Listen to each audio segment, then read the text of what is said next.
Hello everyone, welcome back to my channel. If you're a young student or a working professional who is struggling with discipline, whether it's in school or work, this video is for you. Today we are diving deep into how we can use psychology in order to get effortlessly disciplined. Hello everyone, my name is Shramika. I'm an engineer by profession and a seeker by passion. So first let's talk about why we struggle with discipline.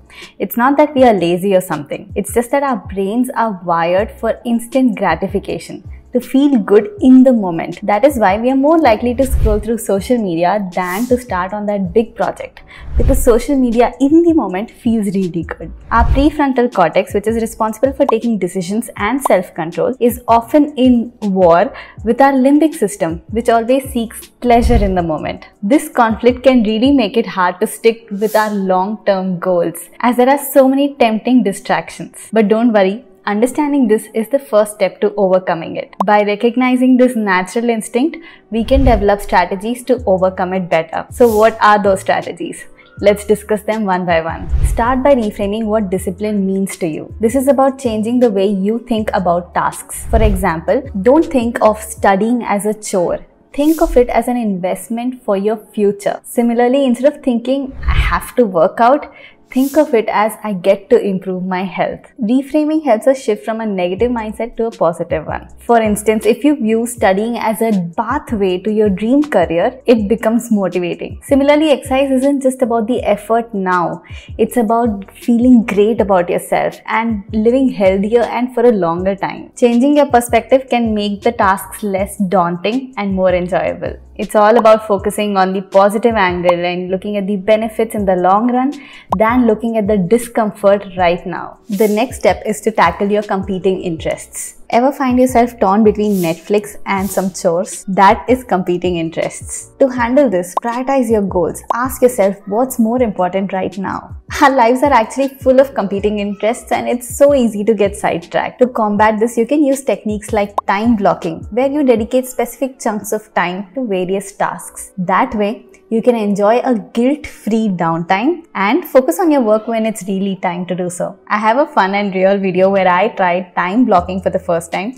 Do check it out. By aligning your actions with your priorities, you can better manage these competing interests. Make a list of your top priorities and refer to it when you feel torn. It helps to remind yourself of your long-term goals. Basically, we are trying to understand the intrinsic and the extrinsic motivation here. Our intrinsic motivation is our internal drive for us to do things. And if we understand the fundamental benefits of discipline, it makes us more internally motivated to be more disciplined. Makes sense, right? I'm glad you're with me till here.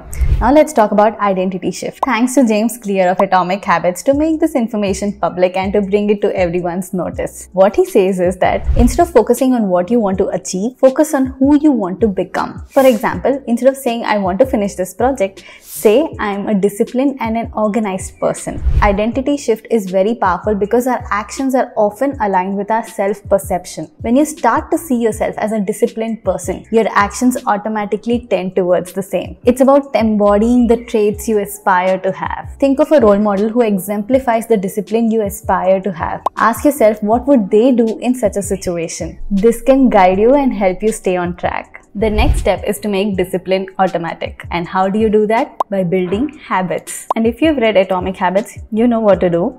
If not, go watch this video of mine that I made on Atomic Habits. It's one of my favorites. In a gist, it has 4 steps. Cue, craving, response, and reward. I'm quoting James Clear here. In order to build the habit, you can play with any or all of these 4. But remember, start small and be consistent. Set specific triggers for your habits, like studying every day at the same time in the same place. Over time, these actions become second nature, and thereby you become disciplined automatically. Of course, there are some caveats here. Habits are formed through repetition and consistency. Begin with something manageable, like doing a particular habit for just 10 minutes a day. Gradually increase time as it becomes more natural and a part of your routine. Use tools like habit trackers or apps to monitor your progress. Celebrating small victories helps reinforce the behavior, making it easier to stick in the long run. I have an entire playlist on building and sticking with new habits. Do check it out. The next step is to optimize our environment to reflect our new identity. Our environment plays a huge role in our discipline. Create an environment that that minimizes distraction and encourages focus. Remove unnecessary clutter and keep things that inspire you nearby. A well-organized and an inspiring environment can boost your productivity and make it easier for you to stay disciplined. Keep your workspace clean and have a designated area for important tasks. Personalize it with motivational quotes or items that keep you motivated and focused. For example, if you are a person trying to cut out junk from your diet, then don't buy junk when you go out to buy groceries. It's really as simple as that.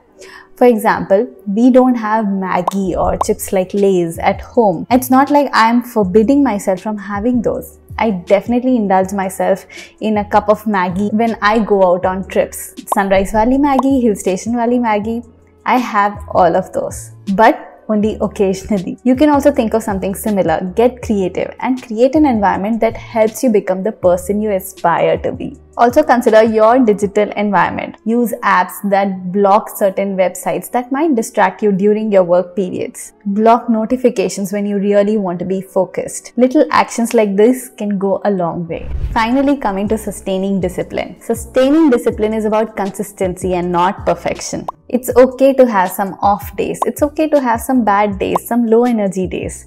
On such days, doing the bare minimum is like giving your 100% that day. I had found a very interesting visual on Instagram that really struck a chord with me. I will share it here if I find it again. Regularly reviewing our goals and progress is a key contributor to sustaining discipline, and journaling can be a great tool for this. Write down what went well, what did not, and what you could improve in the future. This helps you stay mindful and proactive about your discipline. And when you see your progress over days, weeks, and months, this will automatically fuel that intrinsic motivation of yours and thereby your discipline. Additionally, surround yourself with supportive people who encourage your goals. Accountability partners or study groups can help keep you motivated and on track. I have a video on accountability. I will leave it here. Do check it out after this one. Finally, here are some daily practices to help you stay disciplined. Set clear goals for the day. Break tasks into smaller, manageable steps. Reward yourself for completing tasks. Practice mindfulness to stay focused. Get enough sleep and exercise. Do try to incorporate these in your daily routine and you will see a significant improvement in your discipline. Alright, this was it for today's video on using psychology to be effortlessly disciplined. I know this video was slightly longer than most of my videos, but I'm very passionate about this topic, as you can probably tell. I hope you liked this video. If you did, then give it a thumbs up and subscribe to my channel for more such motivation. Also, let me know in the comment section below what is it that you're trying to be more disciplined about. Let's try to hold each other accountable in the comment section below. Thank you for watching. I'll see you again next week. Until then, happy learning and bye.